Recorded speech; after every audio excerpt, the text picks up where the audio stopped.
everyone. It is Friday, February 5th, and I'm going to do a little bit of a whip update and talk a little bit about what's been going on with me for the month of January and what my upcoming plans are for the month of March. I guess the rest of the month of February, because it's only the 5th of February.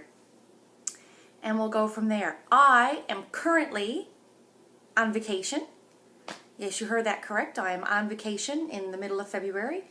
I took a week off from work. I have so much leave built up and that I just haven't been able to utilize. So I said, forget, I'll just take a week off and putter about the house and relax. So I have some notes, of course, I'm going to follow along with, because if not, I am going to forget something. I am suffering from a really bad headache at the moment. I don't think I've talked about that before, but I am a migraine sufferer.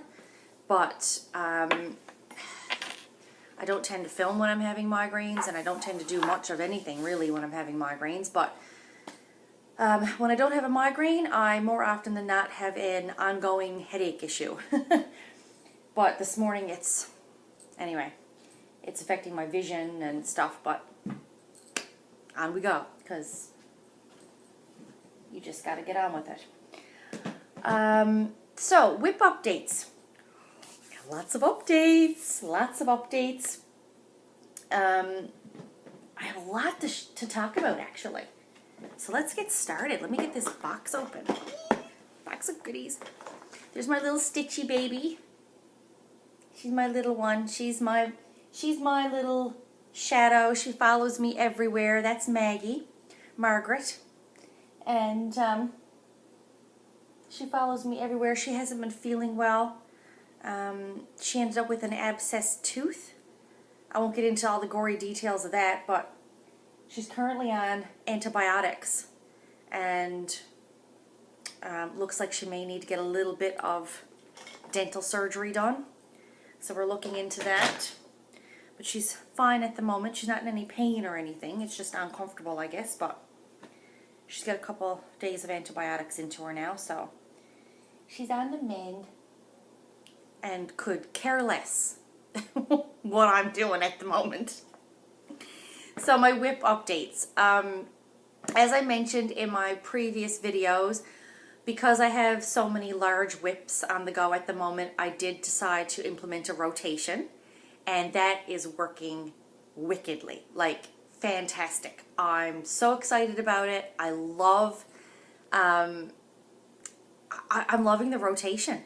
I don't get sick and tired of working on anything. Just as I'm starting to be like, I'm working on this section again, it's time for me to change my whip and move on to something else. It's been really good. So the only downfall of my rotation is that I actually have 5 whips in my rotation, and typically there are only 4 weeks in a month. So, and my rotation is actually 8 days instead of 7-day weeks. I have an 8-day week because, it's like the Beatles song, 8 days a week. Yeah, whatever. I have 8 days in my rotation, and I'll talk a little bit about that more later, because I'm actually going to do, oh my gosh, I think her name is Tea and Stitches on Flosstube.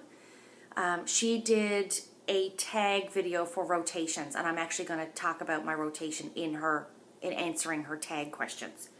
But my first whip that was up for rotation during my last video was my Monopoly board, and I'll insert a picture of where it was the last time you had seen it.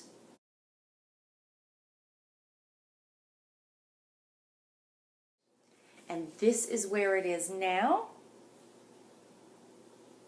Ta-da!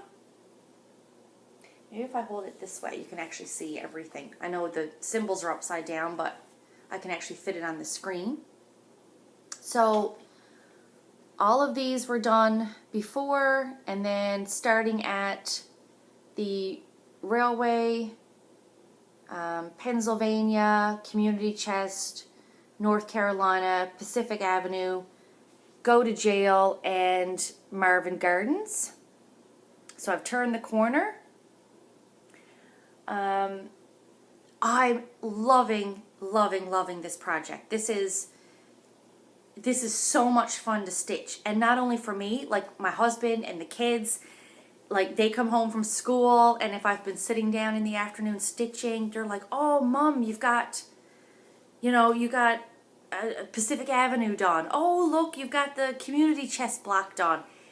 It's like everybody in this house is excited about this piece. Even Maggie, aren't you, Maggie? Yeah, maybe not so much. But everybody has been excited by this piece. I just love it. I love stitching this.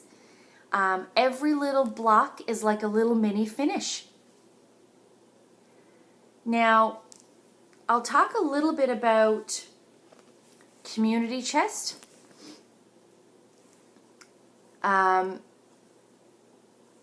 This Community Chest, all the lettering is my own lettering.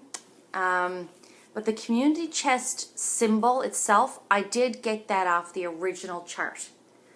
I, drew it out and kind of sort of, I did make some changes to the edges of it a little bit, but not a whole lot.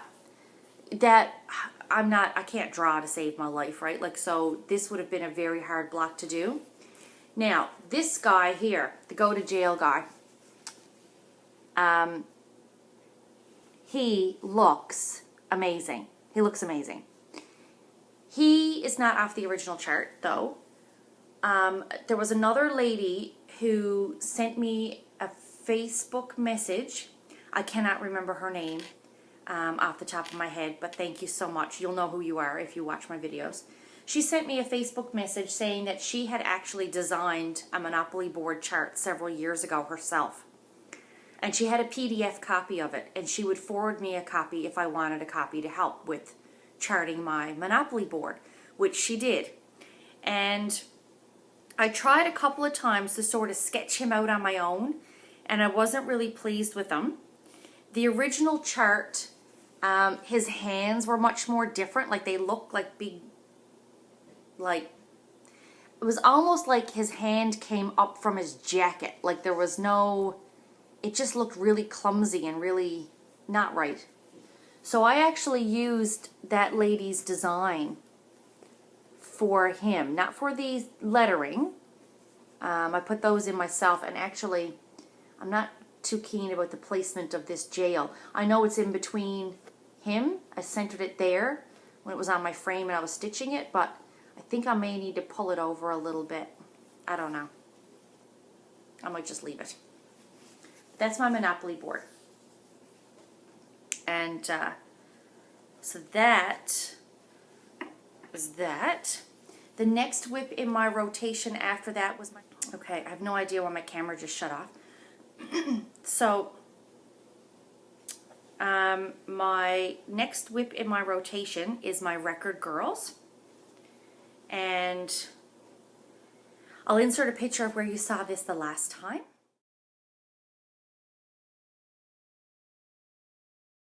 And this is it now.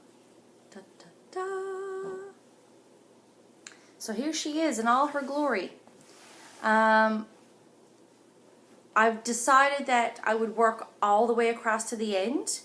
The end is about here. So I have like a column left to do, maybe 2 columns here, and just this little bit here. And then I'm going to start working down. So we can see this lovely lady's face and her little companion who's there as well. There's 2 of them on this. There's a brunette and a blonde. So that's where that is. So far, so good. I'm still enjoying this. This rotation, this was an easy... I can't say it was easy.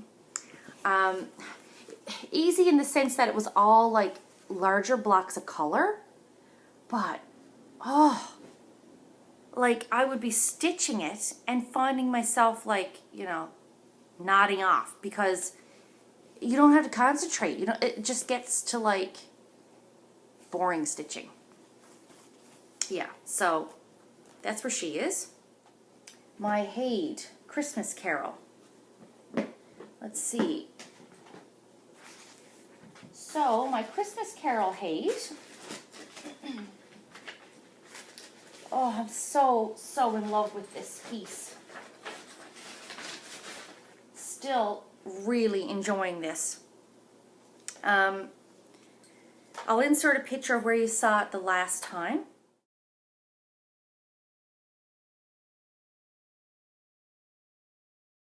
And this is it now. There we go.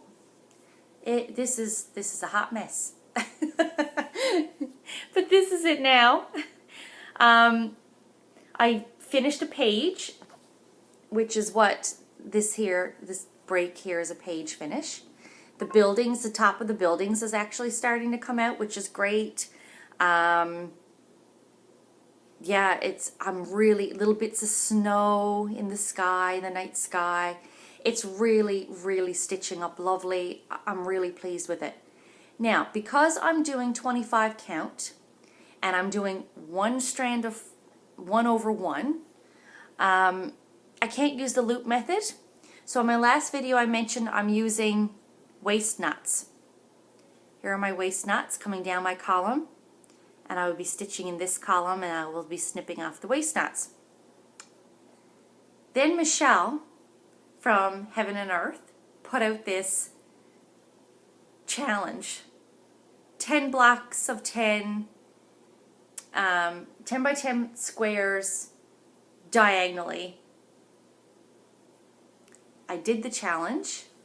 That's what all this hot mess is, because I continued to park my threads. So as I would stitch this block, I parked the thread, stitch this block, I parked the thread, stitch this one, I parked the threads, so on and so forth. But I was still using the waist knots. So yeah, so I have waist knots all the way over here, I have park threads all here, and underneath here because there's some blocks hiding in here. This just became a mess. So now I had finished off this bottom of this page, and I've done another column. Did I do another column? No. I finished off the bottom of this page. I started another column and I did all of these stitches. Maybe I did finish. No, I think I did do a column. I don't know what I did. Anyway. So that's where A Christmas Carol is at the moment. Still really loving working on this piece. But that challenge just created a nightmare of a mess for me. Next piece is going to be the Quiet Frost. And I'll insert a picture of that here.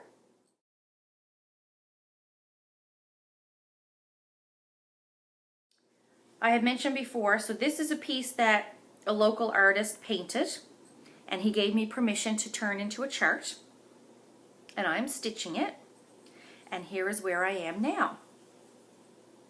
So the sky, move this peach colored thread there. This sky is stitching up lovely. All the swirls are starting to come out. It's really nice. I'm enjoying this. I'm stitching it on an 18 count Aida. Lots of room here, not so much at the top. I had a piece of Aida that was the right size, give or take a little bit on the ends. Now, probably, you know, the fabric comes to about here, but I have it folded twice, and then I basted around to keep it from fraying. So by the time I unfold that, it's about, you know, basted around. Yeah, I don't know, I sound like I know what I'm talking about, right? I don't know if that's what that's called, but Anyway, so I'm stitching this 2/1 on 18 count. It is stitching up nicely. I like the colors of it. The pattern starts off with like half pages. So I'm actually gonna do all of the half pages across the top and then work down to the full pages here and go across. So this is what I'm currently stitching at the moment. I have today left to stitch on this. This is the end of the chart for this section, for this page. So I will get this column done today, and I will have that half page finished by the end of my rotation today. So that is Quiet Frost.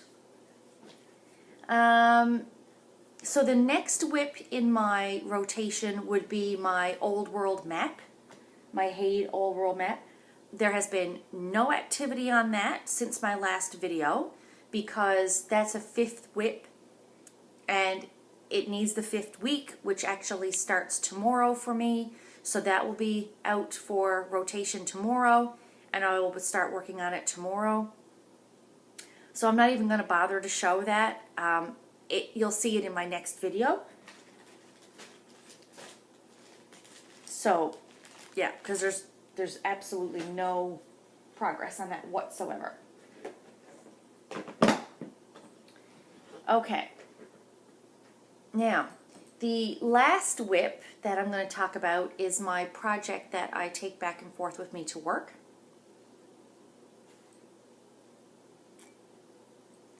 If we're not busy, or during my lunch breaks, I will get a little bit of stitching done. And that is my 12 days of Christmas. I know it's past Christmas, but I'm still working on Christmas.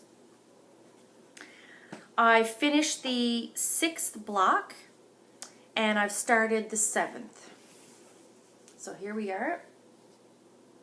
So I finished block 6, which is the one here with the goose. And I've started block 7, which is the 7 swans a-swimming. I have made changes to this entire chart as I've gone along. The chart itself, I think the lettering on certain blocks is supposed to be green. I decided I wanted it consistently red. I don't know if you can hear me when I hold the fabric over my mouth. I wanted the lettering to be consistently red. Also, I don't have my gold rings put on top of these trees yet for the 5 golden rings, but I will do that. What else did I change? I think on this block, this was all supposed to be green, and I changed these little motifs to red. So that's where I am on this piece. It's getting there, and it's just something to pass the time, you know, during my lunch break. So that'll get finished when it gets finished. No rush. That's that. When I had talked about my Haid A Christmas Carol in my last video, I had mentioned that I had started using waist knots because I was only using 1 thread, and I didn't like having to flip my work over to weave in the end and then flip my work over and weave in the end again when I was starting and when I was stopping a thread. So I started using the waist knots, and I had a lot of feedback about that. A lot of people started asking me questions. Oh, well, how are you using the waist knots, and how is that working for you, and da-da-da, how do you find it? So I did do a tutorial video on waist knots. Some people call them away knots. So that is on my channel. You can check out that waist knot tutorial if you want to, if you choose that that's something that you're interested in. If you have any questions, leave the questions in the comments on that video, and I will try to get back to you as soon as I can. I don't answer comments like every day, but a couple times a week I'll go in and kind of scroll through and get back to people. So yeah, so there's a waist knot tutorial. I'll try and put a link to it in the down bar for you. What else? What else did I do this month? Well, Christmas was just over. at our last video, and I had mentioned that I had received a rack from Donna Murray, and Donna had sent me lovely Haid charts. Very much appreciated. But she had also sent me something in the mail, and I hadn't received it by the time I did my last video. She sent me a piece of hand-dyed fabric and a little Lizzie Kate chart. And I'm going to ask your opinion about something now. The hand-dyed fabric is from Pole Stitches Designs in the UK.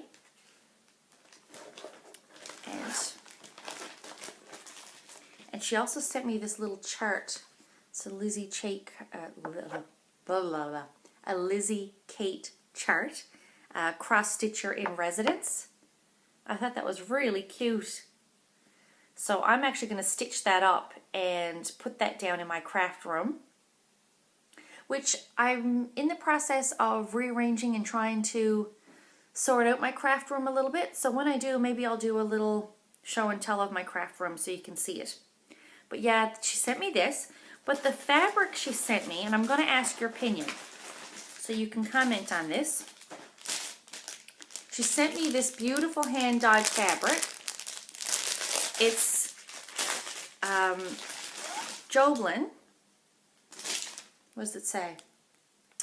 28 count Joblin. And it is like a mottled, very soft mottled, purpley blue. It's a lovely color. I just absolutely love it. Very nice. And I was trying to figure out what I could stitch on this. Because like Carolyn Mazzio, I guess, a lot of my, because I know Carolyn loves her mushroom Lugana. Is that the one you use, Carolyn? I think it's mushroom Lugana. And I'm like that. I like a lot of plain fabrics. Like everything I work on is like creams and oatmeal and raw natural linen color, like, you know, and white. So I didn't know what to put on this. So I'm going to ask your opinion. This piece of fabric is large enough for this chart I'm going to show you. It's the Lizzie Kate A Good Marriage. Now this is stitched on what appears to be a natural linen. Or a natural looking linen. I think it's actually on 32 count lamb's wool linen is what this is stitched on. But the threads are all really dark colors, like dark greens, dark browns, and a really dark purpley black eggplant kind of color. Like the threads are really quite dark. And I'm wondering if that would look nice stitched on this. The only concern I would have would be these little colored bits, but I think that they would stand out okay.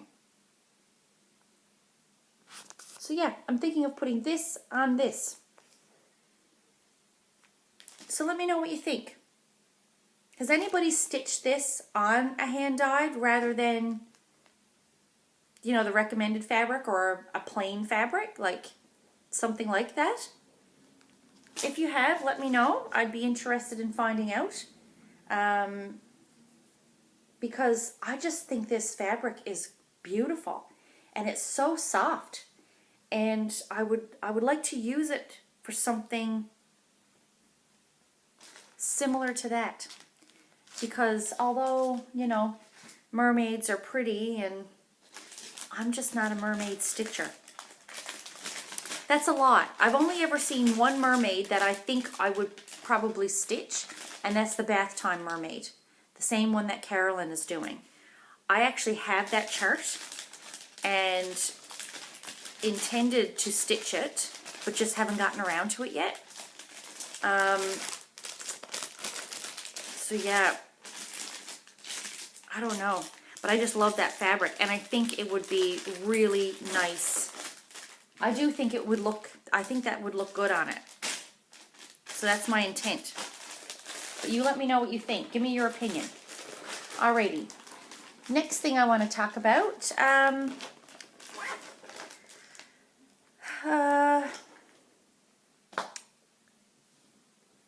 Facebook and YouTuber Aisha, who is the Veiled Stitcher on YouTube. She started making needle minders. These things look freaking awesome. She used to make resin jewelry, and she doesn't do that anymore, I guess, but she still has product from when she used to do that, I think is how the story goes. And anyway, she started making needle minders out of the resin. So resin is really lightweight, it's not heavy. And she's making these round needle minders, and instead of the magnet being glued to the back of the needle minder, the magnet is actually inside the resin. It's inside the needle minder. So then you only just need the one other magnet to stick to the back of it on the underside of your fabric. These things are gorgeous. They're glittery, they're sparkly, they have little images on them. She has like flakes of metallic stuff in them. And then she has other ones that she's made that look like they're a piece of jewelry, like almost like what a cameo would be in, like that metal oval. But she's filled it with this resin with like some kind of paint or I don't know, something swirled into it. Anyway,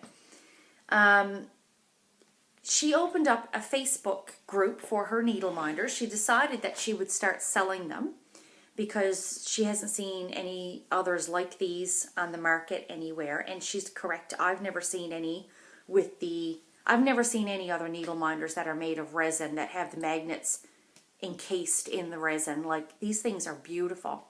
So she set up a Facebook page, and it's called, I'm probably going to butcher this name, but I think it's Aniq Designs. It's ANIQ, Aniq Designs.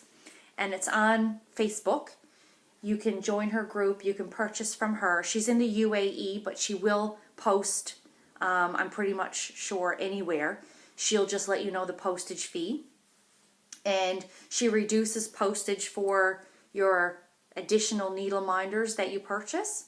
Anyway, long story short, she decided to kind of promote her new little business. She would do a giveaway.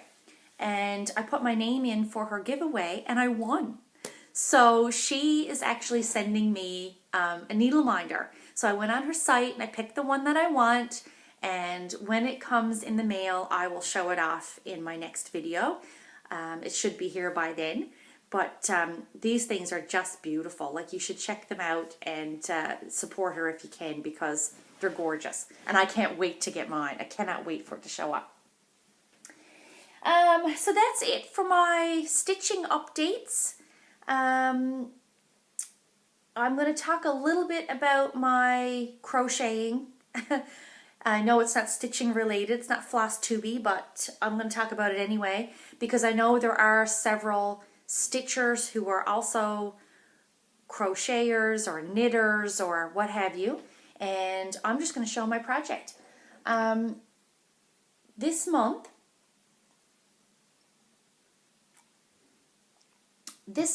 I guess in the beginning of January, it was like January the 5th or 6th or something, I don't know when it was, I dropped off the scarves that I had crocheted for the Newfoundland and Labrador Special Olympics Foundation. They put a call out to knitters and crocheters in the province to make scarves and donate them for the Special Olympics. The Olympics are actually being held here in this province this year. And they wanted to have enough scarves to be able to give a handmade scarf to every single athlete that attended the Winter Olympic Games. I think they were looking at, I think they needed like 2,200 or 20 some hundred scarves was what they figured they would need. If they had extras, they would then donate the leftover scarves to each of the volunteers as well. So the coaches and the people who helped organize and all the coaches that were traveling with the teams and, you know, and I don't know how much anybody knows about Special Olympics, but it is a lovely, lovely foundation. A lot of work, a lot of time and effort. I actually used to coach curling with the Special Olympics years ago. Before, well, I gave it up just after we started having our kids because it was time consuming and our children were really, really young and I had to take them to the curling rink with me all the time.